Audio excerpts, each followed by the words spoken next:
अस्सलाम वालेकुम। एक बादशाह अपने वज़ीरां दे नाल अपनी रियाया नूं चैक करने वास्ते दौरे ते निकलदा और वो देखदा कि बई अगे एक नहर आंदी है ते नहर दे विच लोग जिहड़े ने वो कोई हत्थां नाल कोई अपने बर्तनां नाल कोई अपने मुख्तलिफ चीज़ां नाल पानी कढ के ते उत्थे पी रहे ने। तो बादशाह ने उत्थों दी जिस वक्त गुजर होया तो बादशाह ने कहा कि बई लोगों वास्ते थोड़ी जी सहूलत नाले मेरे इस दौरे का कोई लोगों को पता चले कि बई बादशाह सलामत इत्थों गुजरे सी। तो बादशाह ने हुक्म दिता वज़ीर नूं कि बई इत्थे एक घड़ा ला दिता जाए ताकि लोग आराम नाल अपना पानी पीण और अगर किसी को चाहिए होवे घर लैके जाने वास्ते तो तां भी वो उस घड़े चों भरे और जिहड़ा है वो अपने घर लै जाए। वज़ीर ने हुक्म दिता अगले अपने चेलियां नूं कि बई बादशाह के हुक्म ते एक घड़ा खरीदया जाए और इत्थे घड़ा ला दिता जाए। बादशाह का हुक्म घड़ा लैके आए गए तो एक बंदे ने उहदे सलाह दी कि सरकार घड़े की सिक्योरिटी वास्ते यानी जिथे घड़ा लगना है घड़ा चोरी ना हो जाए या घड़े को कोई नुकसान ना पहुँचाए एक सिक्योरिटी का भी बंदोबस्त किया जाए ताकि एक चौकीदार जिहड़ा वो इत्थे तैनात किया जाए। वज़ीर ने कहा ठीक है। एक चौकीदार के बजाय दूसरे दिन यह मशवरा आया कि 7 दिन एक चौकीदार ड्यूटी नहीं कर सकता, लिहाजा 7 बंदे होने चाहिए ने ताकि मुख्तलिफ टाइमां ते उन्होंने छुट्टी भी करनी है चंगी माड़ी ते भी जाना है तो लिहाजा इन्हों 7 बंदे तैनात किए जान। वज़ीर ने कहा ठीक है। चौकीदार जिस वक्त तैयार हो जाता है 7 बंदे चौकीदार हो जाते हैं तो नाल ही एक बंदा सलाह दिंदा है कि सर चौकीदार का काम पानी भरना नहीं है भी लिहाजा ये वास्ते एक माशकी भी होना चाहिए। लिहाजा 7 माशकी भी रखे गए कि भी 7 माशकी 7 दिन पानी भी भरन दे और घड़े दे विच भर के ते 7 चौकीदार होने दे वो एक 2 महकमे तैयार किए गए।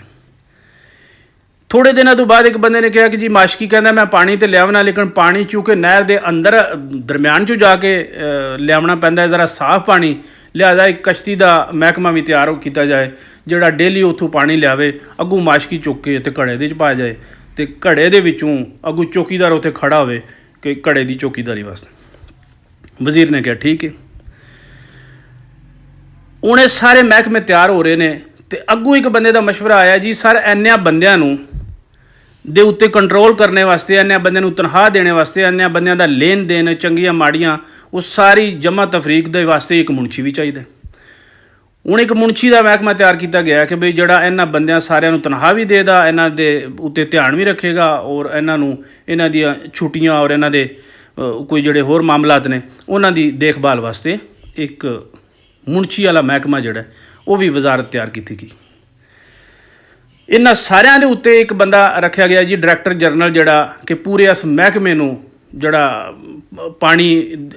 जनाब मेरी भरन वाला लोगों नूं फायदे वास्ते घड़े का कंट्रोल जिहड़ा उहदे वास्ते एक वज़ीर रखा गया कि बई ये वजारत घड़ा समझ लो कि बई ये नवीं एक वजारत बनी है कि घड़े वास्ते जिहड़ा ना एक नवीं वजारत बना दी गई। हूँ इन्होंने सारिया के उत्ते एक महकमा तैयार किया गया जी। कुछ बंदे ने मशवरा दिता कि बई इन्हों के अगर मामलात कोई बिगड़ जान कोई आपो बीती लड़ाई झगड़ा इन्हों हो जाए तो लिहाजा इन्हों वास्ते सर एक पुलिस का महकमा भी होना चाहिए सिक्योरिटी वास्ते कि ताकि जिहड़ा है इन्हों की कोई लड़ाई झगड़ा जिहड़ा होवे वो आपो बीती इन्हों का मुकाया जाए ताकि मामला ना ही बिगड़े। 1 साल गुजर गया महकमे तो महकमा बनी जा रहा है और घड़े की उस राखी वास्ते और उस समझ लो कि वाम नूं बादशाह दे उस एक लफज वास्ते कि इत्थे घड़ा रखा जाए हूँ उत्थे कई 100 बंदा उस महकमिਆਂ ਦੇ ਵਿੱਚ तैनात है। कुछ दिन साल गुजरे तो बादशाह सलामत उत्थे गया तो उत्थे एक अजीम शान बिल्डिंग तैयार है और बंदे विच टहलकदमी कर रहे हैं मुख्तलिफ अफीसर जिहड़े ने फिर रहे हैं तो बादशाह ने देखा कि भी उत्ते वाज़ह तौर पर लिखिया वजारत फलां बिन फलां और मंजाना यानी घड़ा और एक बहुत बड़ा तख्ती बोर्ड लगा है। बादशाह अंदर जिस वक्त गया तो अंदर मीटिंग रूम ने और दफातर बने ने और बंदे बैठे ने और अपने चस नाल चाह दी चुस्कियाँ चल रही हैं और गपशप वो किसी को यह पता नहीं कि भी बादशाह अंदर आया। बादशाह ने देखा एक बहुत मोटा ताज़ा बंदा जड़ा वो वड्डी कुर्सी के उत्ते बैठा है और वो उत्ते तुरम खान और तीस मार खान फलां बिन फलां वजारत उज़मा लिखे है और वो बैठा है। ਬਾਦਸ਼ਾਹ ਨੇ ਵਜ਼ੀਰ ਦੀ ਤਰਫ ਦੇਖਿਆ ਵੀ ਇਹ ਕੀ ਚੱਲ ਰਿਹਾ। ਬਾਦਸ਼ਾਹ ਨੂੰ ਵਜ਼ੀਰ ਕਹਿੰਦਾ ਕਿ ਜਨਾਬ ਤੁਹਾਡੇ ਹੁਕਮ ਤੇ ਜਿਹੜਾ ਤੁਸੀਂ ਕਿਹਾ ਸੀ ਕਿ ਘੜਾ ਰੱਖੋ, ਇਹ ਘੜੇ ਵਾਲਾ ਮਹਿਕਮਾ। ਬਾਦਸ਼ਾਹ ਦੇ ਮੱਥੇ ਤੇ ਤਰੇਲੀਆਂ, ਉਹ ਮੱਥੇ ਜ਼ਮੀਨ ਤੋਂ ਪੈਰਾਂ ਥੱਲੇ ਜ਼ਮੀਨ ਨਿਕਲ ਗਈ ਕਿ ਵੀ ਇਹ ਕੀ ਚੱਲ ਰਿਹਾ। ਬਾਦਸ਼ਾਹ ਜਲਦੀ ਦੇ ਨਾਲ ਜਿਹੜਾ ਨਾ ਬਾਹਰ ਨਿਕਲਦਾ ਔਰ ਦੇਖਦਾ ਹੈ ਕਿ ਵੀ ਉਹ ਮੈਂ ਘੜਾ ਤੇ ਦੇਖਾਂ। ਘੜਾ ਟੁੱਟਿਆ ਹੈ ਔਰ ਘੜੇ ਦੇ ਉੱਤੇ ਲਿਖਿਆ ਹੈ ਕਿ ਵੀ ਆਪਣੇ ਅਤਿਆਤ ਜਮ੍ਹਾਂ ਕਰਵਾਏ ਔਰ ਸਵਾਬੇ ਦਾ ਰਹਿਣ ਹਾਸਲ ਕਰੋ। ਠੀਕ ਹੈ ਜੀ, ਤੁਸੀਂ ਅੰਦਾਜ਼ਾ ਲਾਓ ਕਿ ਬਾਦਸ਼ਾਹ ਨੇ ਵਜ਼ੀਰ ਦੀ ਤਰਫ ਦੇਖਿਆ ਕਿ ਜ਼ੁਲਮ ਦੀ ਅਖੀਰ ਕਿ ਕੋਈ ਪੁੱਛਣ ਵਾਲਾ ਕੋਈ ਨਹੀਂ ਇਸ ਮੁਲਕ ਦੇ ਵਿੱਚ ਕਿ ਸਾਡੇ ਨਾਲ ਇੰਜ ਹੋ ਰਿਹਾ ਕਿ ਬਾਦਸ਼ਾਹ ਸਲਾਮਤ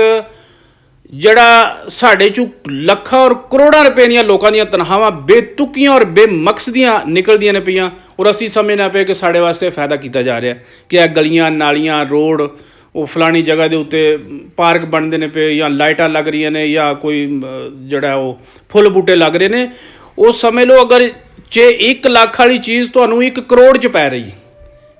ਤੇ ਅਸੀਂ ਸਾਰੇ ਖਾਮੋਸ਼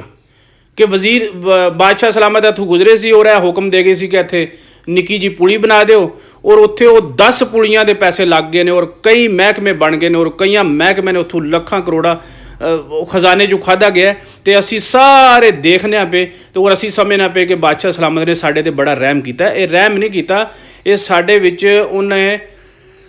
ਸਮਝ ਲਓ ਸਾਡੀ ਜਾਨ ਲੈ ਲਈ। ਸਾਡੀਆਂ ਨਸਲਾਂ ਜਿਹੜੀਆਂ ਨੇ ਉਹ ਇਹ ਹੀ ਕਰਜ਼ਾ ਉਤਾਰਦੀਆਂ ਰਹਿਣਗੀਆਂ ਕਿ ਬਾਦਸ਼ਾਹ ਨੇ ਜਿਹੜਾ ਘੜਾ ਲਾਇਆ ਸੀ ਉਹ ਘੜਾ ਸਾਨੂੰ ਕਿੰਨੇ 'ਚ ਪਿਆ ਇਹ ਸਾਡੀ ਸਮਝ ਨਹੀਂ ਆ ਰਿਹਾ। ਅਸੀਂ ਸਾਰੇ ਲੋਕ ਸਿਰਫ ਦੇਖ ਰਹੇ ਹਾਂ। ਜਾਗੋ, ਉੱਠੋ, ਦੇਖੋ। ਉਸ ਘੜੇ ਦੀ ਸਾਨੂੰ ਜ਼ਰੂਰਤ ਨਹੀਂ ਸੀ ਹੈ ਵੀ ਉਹ ਘੜਾ ਨਾ ਵੀ ਹੁੰਦਾ ਤੇ ਗੁਜ਼ਾਰਾ ਚੱਲ ਰਿਹਾ ਸੀ, ਲੇਕਿਨ ਉਹ ਘੜਾ ਕਿੰਨਿਆਂ ਲੱਖਾਂ 'ਚ ਪਿਆ। ਅੱਲਾ ਦਾ ਖੌਫ ਕਰੋ।